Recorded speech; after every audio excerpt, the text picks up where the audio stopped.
永康凌霄保定武隆宫伫每当农历正月初一到元宵节，拢会举办一系列文化规划活动。今年特别请来明华园总团来演出，更加带动人气。庙方表示，今年香火钱比过去较济，除了是有明华园的效益，另外加上龙年大家拢来祈求财运兴通的原因。今年然后每天几乎上都有人很多人来这边，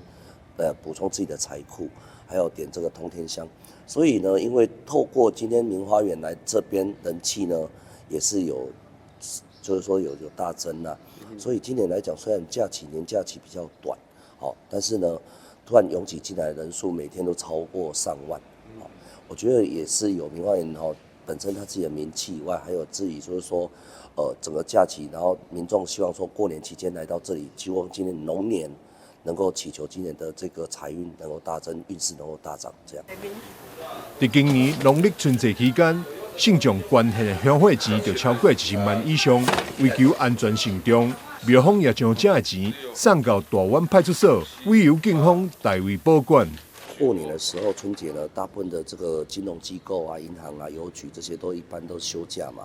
所以往年来我们都是把这个每天这个庙里面的这些所有这些不管是香油钱啊，所有这些收入呢，都会委托寄由这个当地的派出所，由派出所这边帮我们做一个保管处理。那今年当然也是不例外。